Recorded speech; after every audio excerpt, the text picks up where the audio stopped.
Everyone wants to know about this topic. I get loads of questions on it, and so this video I'll talk a bit more about it. So why is morning wood important?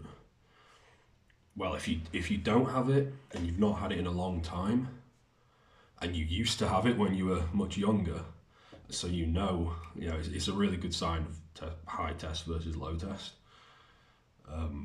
If you've not had it in a while, it's a sign that your levels are on the decline.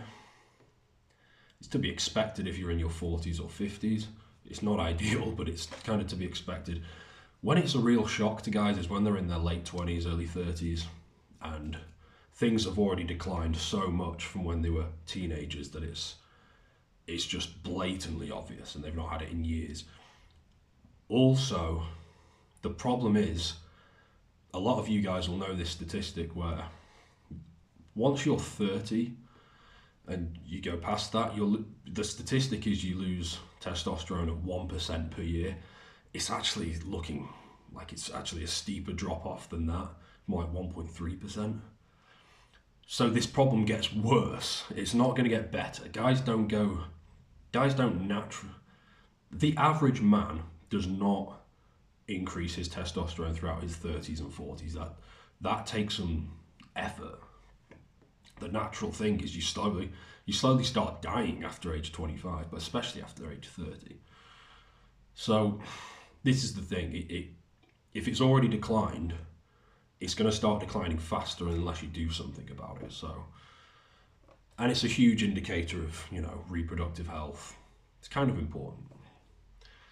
But some questions I've been getting specifically have been, what's the ideal?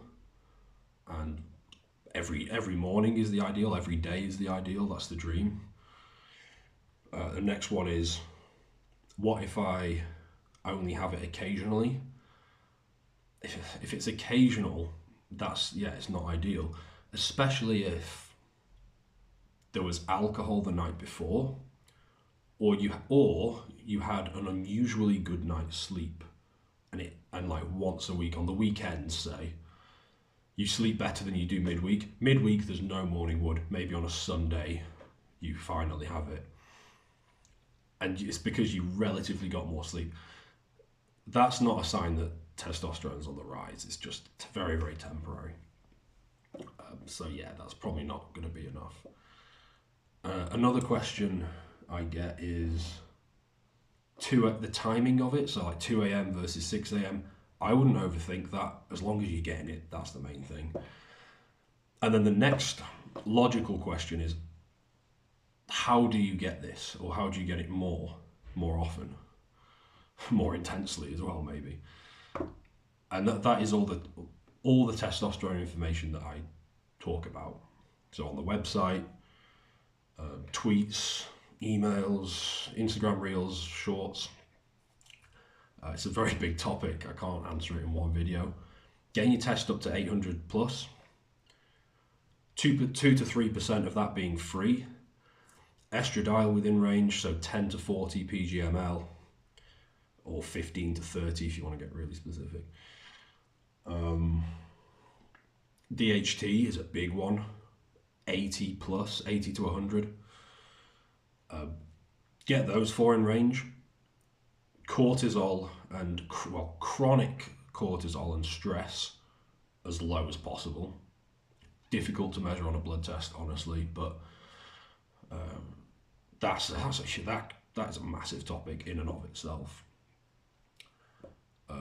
And then various factors, because stress closes up the blood vessels, so that's one thing. And then you want to look at it from things that can open up the blood vessels. That's things like pomegranate seeds, L-citrulline, citrulline malate, L-arginine, and various supplements, various foods, raw garlic, red grapes. There's tons of stuff to look at. Different supplements that will fluctuate that depend on your blood work. So if you've got high estradiol, maca. If you've got low DHT, tribulus and tonka ali. Bit of poetry.